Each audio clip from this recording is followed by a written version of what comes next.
Day in and day out, we wake up, get dressed, grab a quick cup of coffee, and go to work. We slave away doing some mundane job, counting the seconds until 5 o'clock rolls around. We go home, go to bed, only to do it all over again tomorrow. Life is predictable. It's become routine, nothing special, nothing extraordinary. Whatever happened to the God we read about in the Bible? You know, the God that would perform those big supernatural miracles?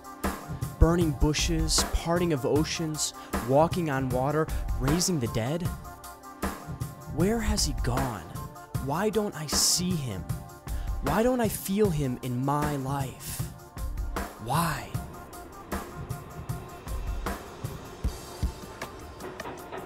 I want to tell you a true story. One night in Central Africa, a missionary was tending to a mother who was in labor. Despite all that the missionary did, the mother died, leaving behind a tiny, premature infant, and on top of that, a beautiful 2-year-old daughter. That whole night, the newborn struggled to stay alive. It was fighting for its life, and the only thing that the missionary could do was try to keep it warm. In an attempt to do so, the missionary heated up a hot water bottle. But because of the tropical climate, the bottle burst. Hope was lost. It would literally take a miracle for the baby to survive. The following morning, the missionary went to go pray with the orphans like she always did. She explained to them about what had happened the night earlier, about how she had a hard time keeping the baby warm because of the bottle bursting. She also told them about the 2-year-old sister and how she would have to grow up without a mother. Immediately, one of the orphans launched into prayer. God, please send us a water bottle. It'll be no good tomorrow. The baby will be dead. Please send it this afternoon. And while you're at it, send a doll so the sister knows that you really love her. Man, talk about a prayer. Talk about putting God on the spot. But let's get real for a minute. What are the chances?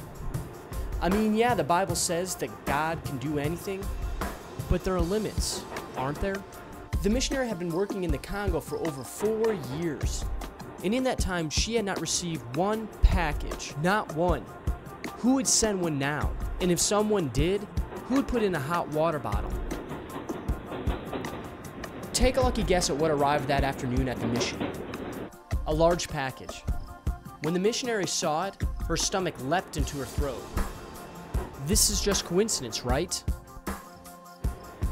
Slowly, she began to pull the string, carefully undoing each knot.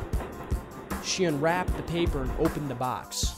The missionary reached in, pulling out some children's clothing, mixed raisins, and knitted bandages for the leprosy patients. And as she rummaged to the bottom, tears began to well in her eyes. Could it be? Yeah. A brand new, hot water bottle. And if that wasn't enough, the very next thing that she pulled out? A doll. It was a miracle. See, come to find out, that package had been in transit for over 5 months. And it just so happens to arrive on that specific afternoon.